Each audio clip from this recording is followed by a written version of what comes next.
अस्सलाम वालेकुम नाजरीन, कैसे हैं आप सब लोग। मेरे चैनल में आपको खुश आमदीद।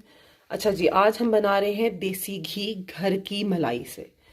जो आप नॉर्मली घर में दूध लेते हैं ना, काऊ का या भैंस का, उसको बॉईल करके जो उसके ऊपर थिक क्रीम आती है वो आप जब उतार लेते हैं, सेव कर लेते हैं, फ्रीज़र में जमा करते रहते हैं और फिर बाद में आप उसे देसी घी कैसे निकालते हैं ये आज मैं आपको बताऊंगी। ये मैंने बिल्कुल फ्रेश निकाला है, ये अभी गर्म है इसीलिए मैंने इसको छान के इस बॉटल में डाला है, तो उसके ऊपर थोड़ी सी झाग आ गई, ये ख़त्म हो जाएगी। ठीक है, ये देखें जी, ये घर का देसी घी है, बहुत अच्छा बनता है।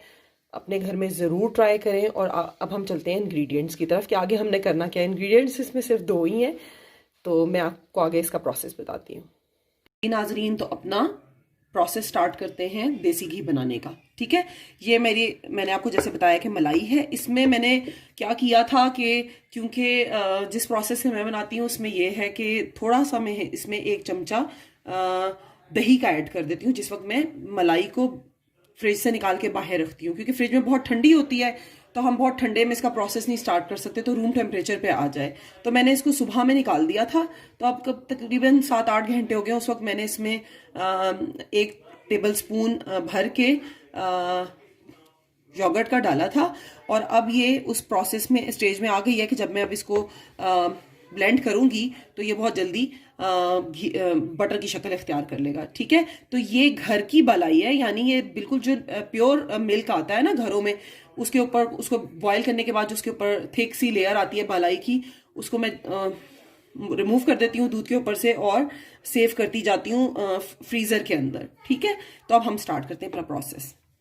जी, हम इस तरीके से, आपके पास कोई भी चम्मच हो, ब्लेंडर हो, कुछ हो, मैं इसकी मदद से कर लेती हूँ, जल्दी हो जाता है। तो हम इसको मिक्स कर रहे हैं। ठीक है, और मैं इस तरह इसको मिक्स करती रहूँगी तो ये थिक होनी शुरू हो जाएगी क्रीम। और जैसे ये थिक होना शुरू होगी और हमें फील होगा कि दानेदार होता जा रहा है, जो मलाई है वो फट रही है और दानेदार हो रही है, तो फिर हम इसमें बहुत ज़्यादा यख फ्रिज का पानी, ये है, मैंने इसको फ्रीज़र में रख लिया था पानी को, और ये बिल्कुल ठंडा है। आपने देखा होगा ऊपर बर्फ़ की लेयर भी आई हुई है, तो ये बहुत यख ठंडा पानी ऐड करना है। आपके फ्रीज़र में अगर बर्फ़ है तो आप वो पानी में डाल लें, और पानी बहुत ज़्यादा मतलब फ्रीजिंग पॉइंट पे होना चाहिए, ठंडा पानी ऐड करना है। ठीक है, चले जी, मैं इसको बीट कर रही हूँ, तो जैसे ही ये बीट होता है मैं आपको दिखाती हूँ इसकी लुक आगे से। जी नाजरीन, ये आप देख रहे हैं, ये देखिए कैसे ये बीट हो गया है। ये देखिए, ये मलाई में भी मैंने पानी भी ऐड नहीं किया। ठीक है, ये टाइम ज़्यादा लग रहा था, सर्दी बहुत हो गई है यहाँ पर, तो मैंने फिर हाथ से छोड़ के ब्लेंडर ऑन कर लिया। तो मैं इसको बीट कर रही हूँ और अब इसमें ठंडा पानी ऐड करना शुरू करूँगी।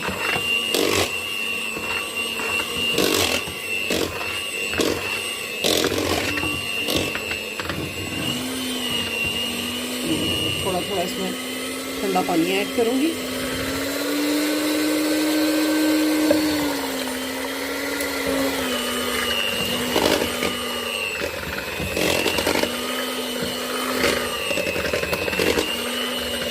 देख रहे हैं आप लोग के इसके अंदर, ये देखें, करीब करो ज़रा, ये आपको दानेदार नज़र आ रहा है ना, ये फटना शुरू हो गया है।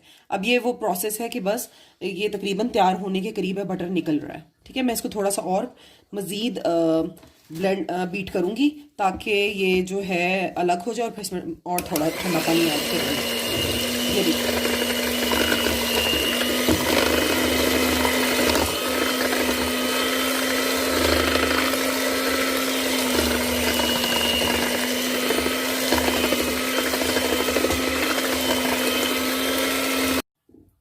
जी नाजरीन, ये बटर हमारा निकला है, देख रहे हैं आप, मैं आपको दिखाती हूँ। तुम इस साइड से आ जाओ जी। ये देखें, ये बटर इस फॉर्म में आ जाता है, देखें ये इकट्ठा होना शुरू हो गया। अब हम क्या करेंगे, हम इस तरह से इतने इतने को हाथ में लेंगे, ये देखें, और बस इसको थोड़ा सा ऊपर करो, इस तरह देखें पानी निकालते जाएंगे हाथ में लेके। ठीक है, ये यूं करके, ताकि ये एक बॉल की शेप में आ जाए। ये देखें, इसमें बिल्कुल पानी नहीं है, पानी निकल गया। अब हमने इसको यहाँ अलग से रख देना। ठीक है, इसी तरह हम ये सारा बटर निकाल लेंगे। मैं एक दफ़ा फिर आपको दिखा देती हूँ, ये देखें, इस तरह दबा के इसका सारा पानी निकाल देना है।